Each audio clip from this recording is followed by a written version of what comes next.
Happy Australia Day to you, Kel. Throw a sausage on the barbie for me, mate. Lovely.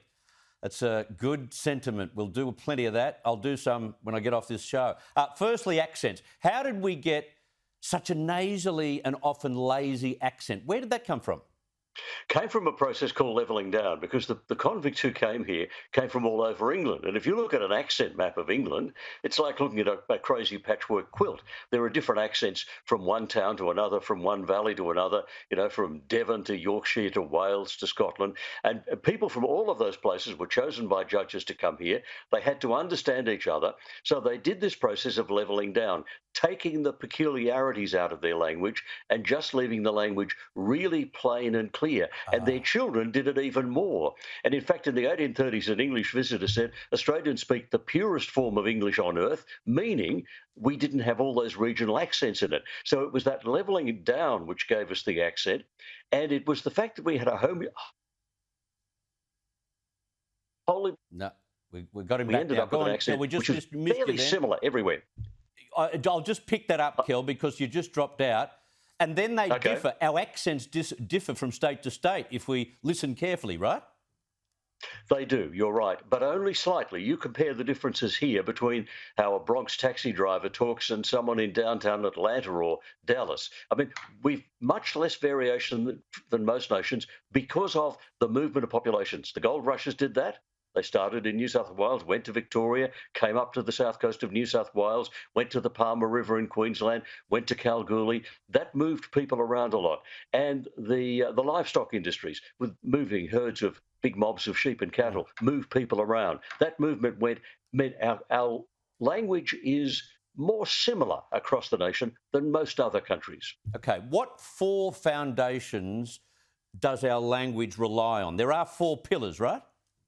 Yes, the first is Indigenous words. We came here, had to name a whole lot of things which we'd never seen before, weird things that looked like, ducks and something else. Anyway, so we borrowed huge number of Indigenous words like kangaroo, which was recorded by Captain Cook and Joseph Banks in 1770 around Cooktown when they were repairing the Endeavour. They sort of communicated by sign language with the locals, and they said, "What's that big thing over there?" And the locals said kangaroo, so they learnt the word. Can I just say, there's an old myth that the locals were having a bit of a joke and pulling their leg, and when they said, "What's that?" the locals said, "I don't know." But that's a myth. The word kangaroo really means kangaroo. Oh, that's a pity. The second element is the official language because it was a military establishment, which is why we have sheep stations and cattle stations, not ranches, because it was an army that was here, and armies have stations. So the word station is a colonial word. Yes, a colonial word from the military, the officials who ran the colony. Okay, and then we had convicts. Did they have a different base set of words that they used? They had something called the flash language. And just to give you an example, a bundle for a convict in the flash language was a swag. Usually stolen bundle of something was a swag. So we picked it up, and any bundle was a swag. So the itinerant workers who carried their bundle on their back were swagmen, including the most jolly swagman of them all that Banjo Patterson wrote about. Yeah. So it became a deep part of the Australian language. Another convict word? What other convict words do we use in common language? Oh, if you say, I'll have a dollop of ice cream, with that dollop is a convict word. There are hundreds of them still in our language today. Right. Really quickly, the fourth element are English dialect words, which died out back home and became ours and grew up here.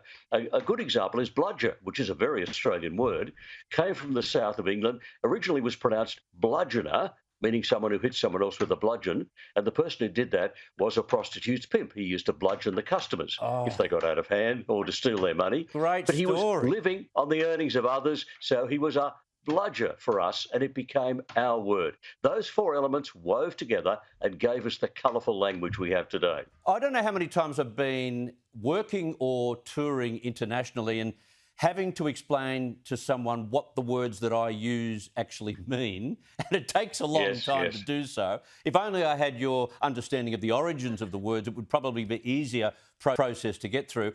But are there any other languages around the world that go through that unique colloquialisms and use unique colloquialisms like we do?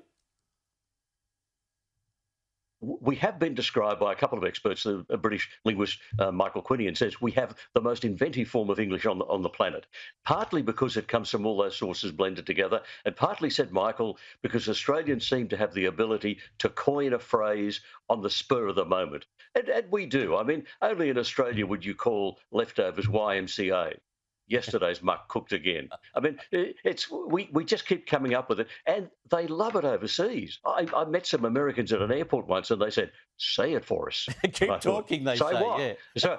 And then I said, the penny dropped, and I said, "G'day." And they were so excited. Oh, he said it for us. He said it for us. So they love Great our language stuff. overseas. I've got to run. I've run out of time. Kel, fabulous. I'm glad you were on the program, and get back to those snags. Thank you for your time. Talk to you again, mate. All the best. Good on you, Kel Richards.